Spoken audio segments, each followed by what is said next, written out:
सभी पुरुषों को, सभी पतियों को सालों से जिस जजमेंट का इंतजार था वो आ चुका है। जी हाँ, अगर पत्नी फिजिकल फिट है और बेवजह आपको छोड़कर चली गई है और अब आपको परेशान कर रही है, झूठे केस डाल दिए हैं और अभी मांग रही है मेंटेनेंस, तो ऐसी पत्नी को जो फिजिकली फिट है और बेवजह आपको छोड़कर चली गई है, आपको मेंटेनेंस देने की ज़रूरत नहीं है। ऐसी पत्नी को मेंटेनेंस अब आपको देना नहीं होगा।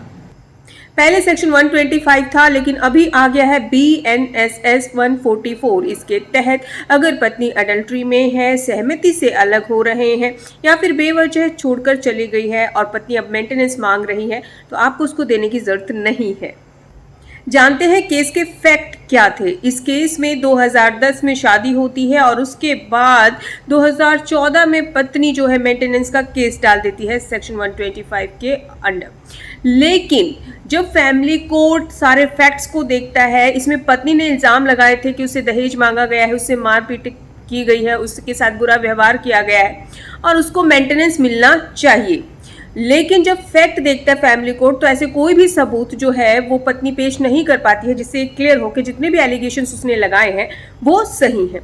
तो वहाँ पे जो फैमिली कोर्ट है, सारे फैक्ट्स को देखते हुए सेक्शन 125 सब क्लोज 4 में जो क्लियरेंस है उस पर भी ध्यान देते हुए कि पत्नी अगर सफिशिएंट रीजन के बिना पति से अलग रह रही है तो वो मेंटेनेंस नहीं मांग सकती। यहाँ पे भी कोई भी क्लियरेंस नहीं था कि पत्नी के साथ बुरा व्यवहार हुआ था, तो जो उसकी मेंटेनेंस की अपील की गई थी वो खारिज कर दी जाती है। उसके बाद जो है पत्नी अपील करती है हाई कोर्ट में, ऑनरेबल हाई कोर्ट में भी सारे फैक्ट्स को सेम देखा जाता है और यहाँ पे भी पत्नी कुछ प्रूफ नहीं कर पाती है कि जितने भी एलिगेशन उसके ऊपर लगाए गए हैं वो सही हैं या गलत है, क्योंकि जो भी एलिगेशंस उसने लगाए थे उसका कोई भी प्रूफ वो दे नहीं पा रही थी। तो हाई कोर्ट का भी, ऑनरेबल हाई कोर्ट का भी यहाँ पर कहना होता है।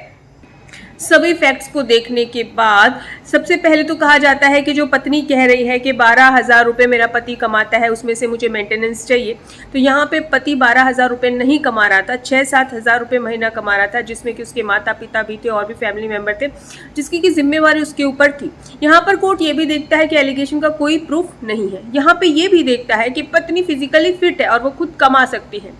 तो एक और बात चौंकाने वाली है जो कि आपके सामने है, क्योंकि कई लोग कहते हैं कि अगर महिला जज है तो महिला का फेवर करते हैं। यहाँ पर ऑनरेबल हाई कोर्ट में महिला जज के द्वारा ही ये फैसला सुनाया गया है और पत्नी को कहा गया है कि आप फिजिकली फिट हैं तो आप खुद भी कमा सकती हैं, तो आप खुद कमाइए, अपना भरण पोषण जो है आप खुद भी कर सकती हैं। जजमेंट जो है आपको डिस्क्रिप्शन में दे दिया गया है आपकी सुविधा के लिए, क्योंकि इस जजमेंट के बाद बहुत से पुरुषों को, बहुत से पतियों को बहुत ही ज़्यादा फायदा होने वाला है। फिर भी अगर आप अपने केस के रिगार्डिंग कुछ डिस्कशन करना चाहते हैं, हमसे अपॉइंटमेंट लेना चाहते हैं, बात करना चाहते हैं, तो व्हाट्सएप नंबर पर अपॉइंटमेंट लेकर आप हमसे बात कर सकते हैं।